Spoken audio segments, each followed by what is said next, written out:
Oh, they switch sides, so they're forced to ban out Dead Joy. If things go that way, so we'll have to see. That's one ban slot gone. If they trade Fanny for the Joy, it's not that much better. So I'm wondering what the plan is. We'll have to see. Indonesia bans away the Faramis, very curiously enough. I didn't think that personally the Faramis was that big of an issue, but perhaps Indonesia has a different plan in mind. The Joy, as predicted, is banned away. So now it seems like Argentina is going to be forced to ban this Fanny unless they are willing to fight Indonesia on their own terms. The Joy ban comes through, Arashi. They are not looking to trade it off. But like you mentioned, with the Joy ban now, with Argentina opting to go for the red side, it does give them a lot more heroes to actually look for to ban. Leomord, Martis, again, two heroes that so far we haven't seen the series, but can still definitely come up. Fanny, Valentina, Wanwan. There's so many bans that you can prioritize, that you can go for here. At this point, Argentina and Indonesia, it does feel like both of them just want to let everything go. Let's trade, you know? We'll ban Valentina, but we'll still leave all those heroes open, and it's now up to Argentina to decide whether they want to trade with Fanny, Wanwan. I think with the Fanny, like you mentioned, don't try to counter it, right? The Fanny's been banned every single game so far, even against other teams. Not just Indonesia. It is a very, very strong hero. Mobility, dueling prowess, burst damage, speed. Fanny has so many attributes in her favor. Speed. And for Indonesia, they have that Valentina banned out, and I've been very surprised with how willing teams are to let go of that Valentina. It's been working out for a lot of teams, but Indonesia will have none of it. And with that Fanny ban, that means we're gonna see the Wan. I'm a happy man. My hero finally coming up in Iesf, because I was thinking I'm cursed, because every time you cast, this is the second 1-1. Exactly. When you and Momo-chan cast it and the 1-1 was picked up, I was like, dang, I wanted to be the one who casted 1-1. Finally, I get a chance to. 1-1 picked up, first picked by Indonesia, but 1-1 is a hero that now has counterplay. You can actually counter it with a lot of movement, a lot of mobility. Argentina pick up a hero with mobility that can help other members as well with the utility. Mathilda pick up, but they can also just go for something. I think for the Irithel, it's a bit too early. They already see that. Ooh! There you go. Range as well becomes an answer. And utility. The utilities coming in, and obviously the damage has just been adjusted. Well, I'm a happy man. You already know I love myself some Yeev. So you're Team Argentina and I'm Team Indonesia based on our heroes. Oh, hang on. Is this how it's gonna be? I'll have to see for the draft. So far, I think Yeev has a lot of potential, and combined with a movement, as you mentioned, Mirko, with the guiding winds, it allows Argentina to be very fluid with their approach to big team fights. But of course, Indonesia has something to say about that as well. If they get crowd control of their own, some dive, for example, I think they can still throw a wrench in the plans of Argentina. It will be a Lolita and a Beatrix? Oh, but sorry, a Benedetta. Both B, my bad. Both B, both BE actually, right? Ooh. And here, it is also the Lolita pickup, like you mentioned, Arashi. Again, Lolita is a hero that can actually act as a counter as well towards the Wanwan. Nullifying the crossbow attack, even the first ability, so that it does not hit that weakness point on the back. But Argentina now can just go for something like the Irithel, a hero that's super solid with the Electro Flash up against the Wanwan with the sprint as well, can usually shut the Wanwan down. But Argentina decide to opt for Judson's Comfort Pick. This is a hero we saw he was able to pop off on yesterday up against Slovenia, and they're trying to find that same success. He will be trying to use the Hayabusa against a Wanwan though. A very slippery hero, a lot of mobility. Now we're already into the second banning phase. What will they ban away? Because for Argentina, it seems like speed is their go-to method of operation here. Indonesia has a lot more combos in the bag. They can go for the Electro Final Blow, Petrify combo, followed up by a Numinant Blast, or vice versa. So, I'm not quite sure. I think Indonesia will be trying to stop those big movements, and Argentina will be trying to deny any kind of disengage, and the Akai has been denied away from the hands of Indonesia. Let's see, with the bans, Akai becomes the option for Argentina right now. And that's the Irithel. Like we mentioned, a solid counter to the 1-1. I do feel like it might be a bit of a mistake from Argentina not to pick that Irithel earlier, because again, with that Irithel, it's almost a guaranteed winning lane in a 1v1. 1-1 is, oh man, if you bring Electro Flash and your sprint, you just can't lose. I've never been able to actually win out against an Irithel alone, right? You need help, and that's the thing. If Argentina picked it up, they could have actually created more pressure or opened up more for the other lanes. And they can force Indonesia to try and do things differently as well. As you mentioned, being able to force your opponents to play the way you want them to is a big advantage. It allows you to predict, to counter, to plan, especially towards that mid game. So Argentina will not have that advantage, and they will ban away the Gusion as well. I wonder what Taz is going to come up with right here. No Gusion, no Fanny. If he comes out with a crazy assassin, he's going to go head-to-head against Jotun on that Hayabusa. 3 respect bans over to Taz right now. And Indonesia, honestly, at this point, might just go for another gold lane ban, right? They already have the Irithel ban. We saw Civ actually play a whole lot of heroes from today and even from yesterday against Slovenia. He went for the Bruno. We saw him on the Beatrix as well. And just now, again, he was on the Melissa. So he's played 3 different heroes in 3 different games. Indonesia might want to nullify that, might want to go for it right now with the Beatrix ban. There you go. That's exactly what they go for. Argentina, oh! Whoa! Shadow picking the Natan, which is a very interesting move. Natan is a hero we haven't seen in a long time in the gold lane, especially up against a 1-1 that can really bully you, up against a Lolita that can soak in everything you've got, even with that entropy. Well, it becomes a pick that is risky. It's a bit of a mixed bag with Natan. A lot of mixed damage, right, with how he operates. And oh, he goes for the shadow picks. We keep saying that this is not okay. Haha. It's moving around though. But let's go, Argentina. Make up your mind. We have to like comment on this. No, keep on juking Arashi, just like Messi. Let's just wait. But here we go. I'm honestly just wishing for a Bruno here, but he does go for the Clint.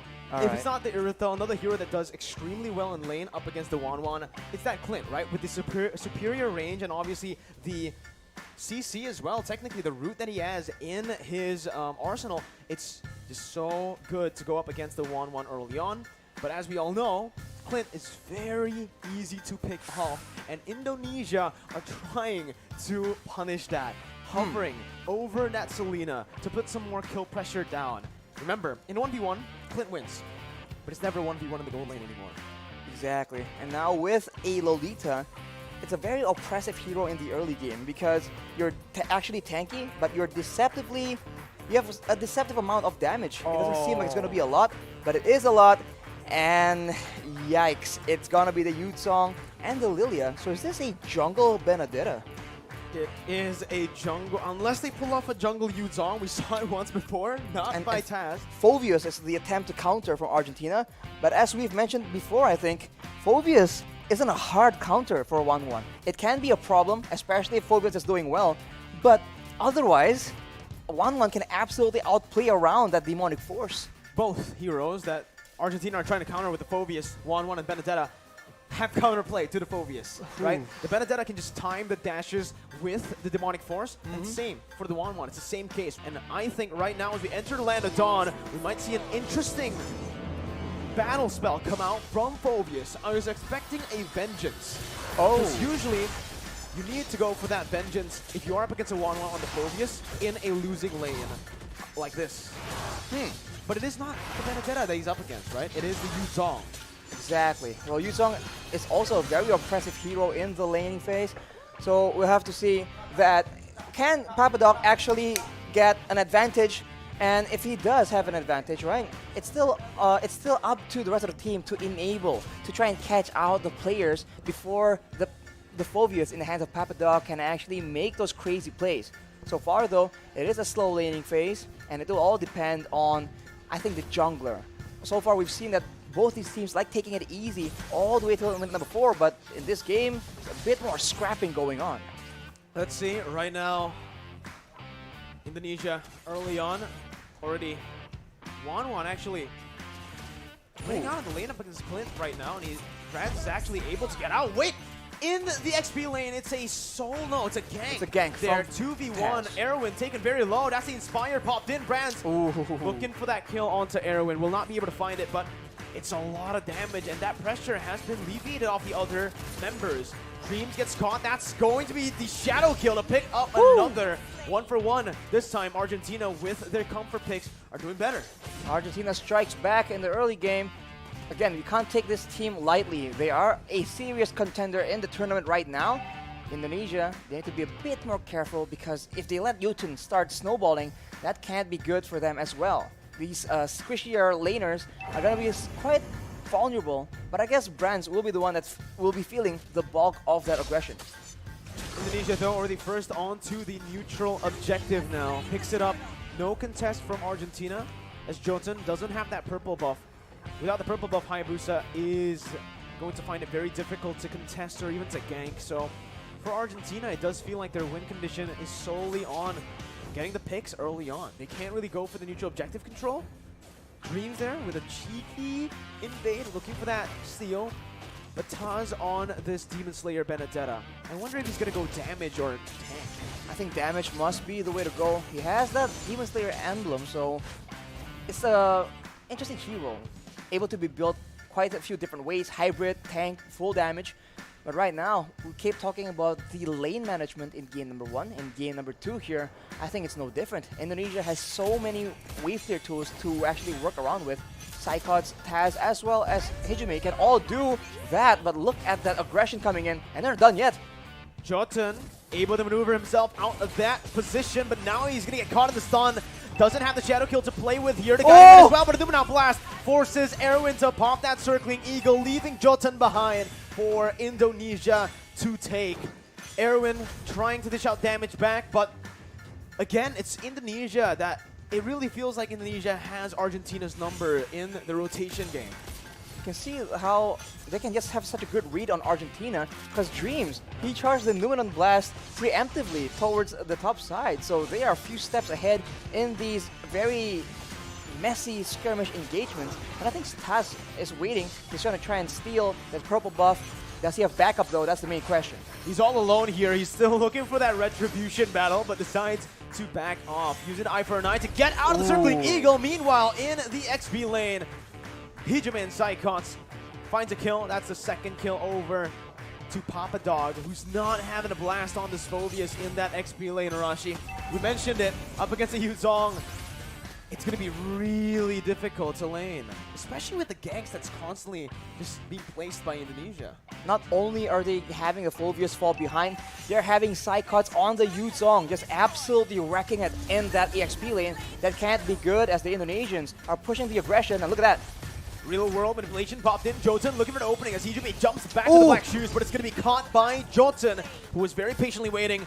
They're going to blast onto Civ and on towards Erwin as that's the crossbow attack opened up. Erwin taken low, still able to survive, but with Civ down, this means that not only is Indonesia winning in the XP lane, this Wan on the hands of Brands as well is ahead, which is not a good sign. Absolute disaster as far as the laning phase is concerned. And look at the babysit coming in, but on the other side of the map, that is Psychots just making a very aggressive play. It almost pays out in a kill. Unfortunately, not just yet. They're just pushing the tempo again and again. And Argentina, which lane are they supposed to make plays in? Because at every moment, they're getting out-rotated, and Indonesia is just in the bush, just waiting for them to walk in unsuspectingly. It's absolutely insane right now. 5-2. Bataz jumped in all alone there. Looking for the purple buff, finds it and gets out. No punishment. It's actually going to be Indonesia who looked for the collapse under the tier 2. Real world inflation popped in, but Psychos jumps to the Furious Dive now. In the midst of it all, Erwin going to be taken low, but Dreams is still alive with the help of Taz, who jumps in with the final blow. Looking for another kill right now as he jumps out, and he buys enough time for Brands to pick up that top side tier 1. They didn't lose a single member in that dive. If you thought Argentina completely out-macroed Slovenia yesterday, this is a bit of a repeat because Indonesia is absolutely leagues ahead from Argentina. Unfortunately, Dreams was not taken out, and due to him being so low, it baits the rest of the members of Argentina, and Indonesia were able to punish that. And while all that is happening, the fight began without Brands, and doing that, Brands just didn't stay still. Goes for objectives, goes for more farm. And we talked about the 1-1 having a good lane.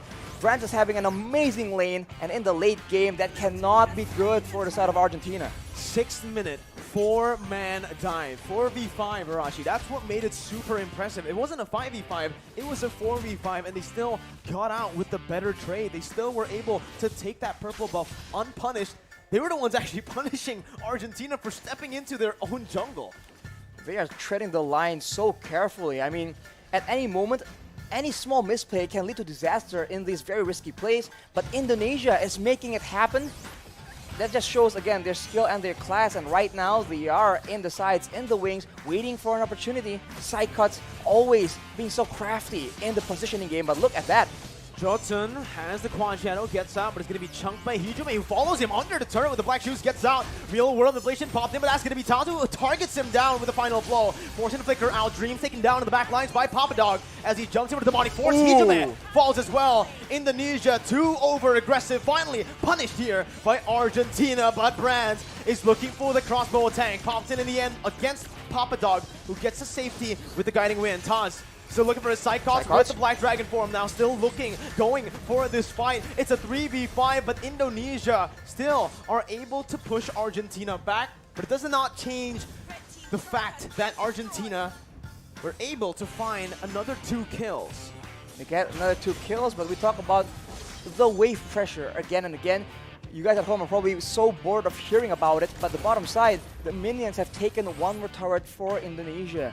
We take a look at the items here. 4 Brands, Corrosion Scythe, having the Demon Hunter Sword as well. These thicker, tankier members on the side of Argentina are going to be suffering from that percentage HP damage from the Demon Hunter Sword, and it's only going to get worse from here on. That is 2 core items for 1-1. That's really not what Argentina wants. It's the reverse. 1-1 with the Demon Hunter Sword, the Corrosion Scythe so early on, and now I do believe he is building towards the Windtalker, which is going to be, again, that countermeasure for Brands to go up against the Phobias. When you start to have more attack speed, and when you start to be able to actually dash faster than the Demonic Force, that's when 1-1 can actually somewhat counter the Phobias. Taz is all alone, and he actually baits the entire team, baits some resources as well for Psychos. Goes over to Black Dragon form, petrifying Jotun. And just like that, that's the jungler taken out. That's also Meteoro who falls in the mid lane to Brands.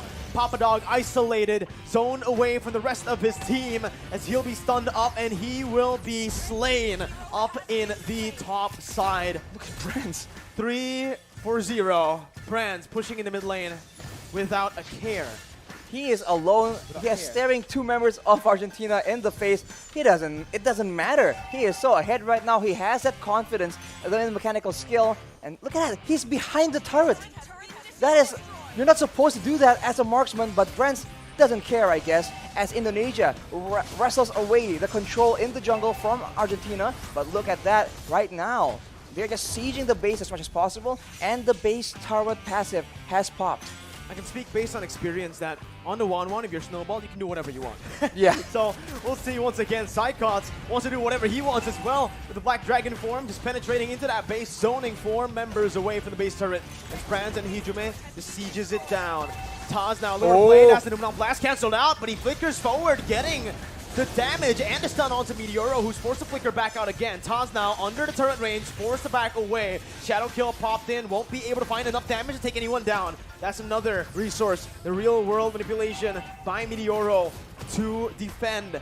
10 minutes in, Indonesia have cracked 1 base turret and are looking for the second in the mid lane. Arashi, it's looking grim. It's going to be Hijume who jumps back with Black Shoes. Demonic Force popped in by Papa Dog. And they do not want to stop. They just have the superior siege right now. They're going for damage on the members of Argentina and also the base turrets, but they're going again. Papa Dog looking for the play, but it is just going to give Brands enough weakness points to pop that crossbow of Tang. Erwin low, forced to recall, and Indonesia are looking for the end. 2-0.